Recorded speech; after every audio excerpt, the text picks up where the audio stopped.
How you doing, Mr. Deutschman? This is Aaron Ewert, and the movie I will be presenting to you will be called Fire in the Eternal City. This historical epic will be about the massive fire that ravaged Rome in the year 64 AD, and how the Emperor Nero was involved. The meaning behind the title can be taken both literally and figuratively. Though most would think the title is strictly about the actual fire that happened, I will also be referring to Nero as an unstable, power-hungry ruler of Rome. Act 1. The megalomaniacal Emperor Nero had already reigned over Rome for 10 years. He was extremely distraught over the fact that there wasn't enough room in the heart of Rome for him to build his own fantasy palace complex. After pleading with the Senate over a proposed reconstruction project which would include his lavish palace, he decided he would take matters into his own hands.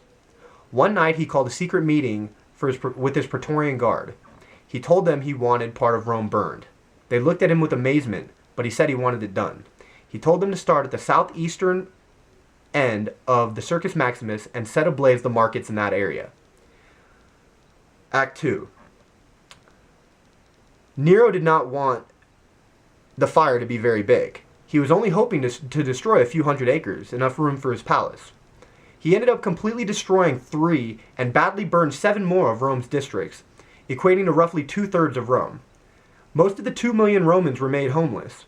Many citizens suspected that the crazy emperor may have had something to do with starting the fire, though at the same time they did not want to believe that their Emperor Nero would set out to destroy his own city.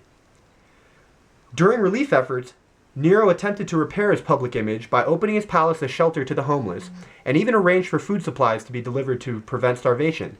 He even went out personally and on search and rescue missions with his Praetorian Guard to show the public that he indeed cared. Act 3. Sensing the blame was being directed towards him, Nero decided to blame the Christian sect. The Christians truly believed that Nero was the devil in human form, and Nero did as the devil would do and threw the Christians to the lions for the first time. The cost to rebuild Rome was so immense that Nero devalued the Roman currency for the first time in the emperor's history. Nero would get his palace, which he called the Domus Aurea.